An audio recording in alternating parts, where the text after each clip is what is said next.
Exodus 8. 7 days passed after the Lord struck the Nile. Then the Lord said to Moses, "Go to Pharaoh and say to him, 'This is what the Lord says: Let my people go, so that they may worship me. If you refuse to let them go, I will send a plague of frogs on your whole country. The Nile will teem with frogs.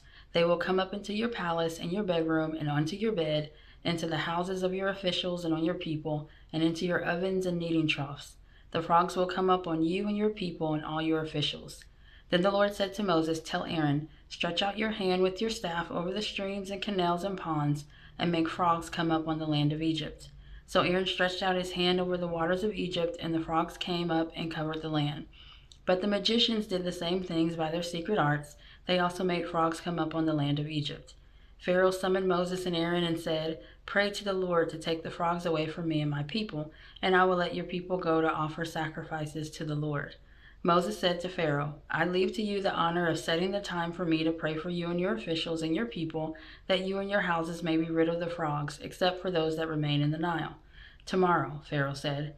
Moses replied, "It will be as you say, so that you may know there is no one like the Lord our God. The frogs will leave you and your houses, your officials and your people, and they will remain only in the Nile." After Moses and Aaron left Pharaoh, Moses cried out to the Lord about the frogs he had brought on Pharaoh, and the Lord did what Moses asked. The frogs died in the houses, in the courtyards, and in the fields. They were piled into heaps, and the land reeked of them. But when Pharaoh saw that there was relief, he hardened his heart and would not listen to Moses and Aaron, just as the Lord had said. Then the Lord said to Moses, "Tell Aaron, 'Stretch out your staff and shake the dust of the ground, and throughout the land of Egypt the dust will become gnats.'" They did this, and when Aaron stretched out his hand with the staff and struck the dust of the ground, gnats came on people and animals. All the dust throughout the land of Egypt became gnats. But when the magicians tried to produce gnats by their secret arts, they could not.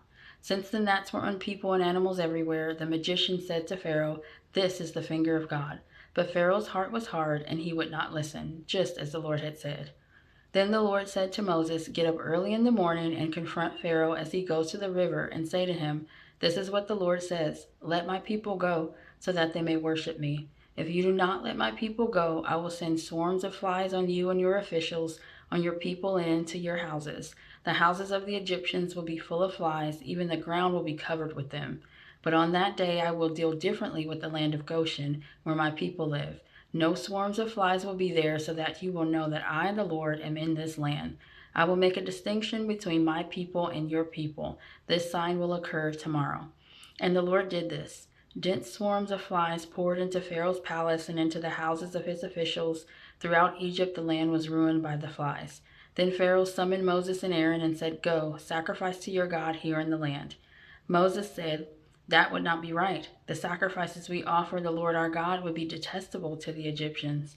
And if we offer sacrifices that are detestable in their eyes, will they not stone us? We must take a 3-day journey into the wilderness to offer sacrifices to the Lord our God, as he commands us." Pharaoh said, "I will let you go offer sacrifices to the Lord your God in the wilderness, but you must not go very far. Now pray for me."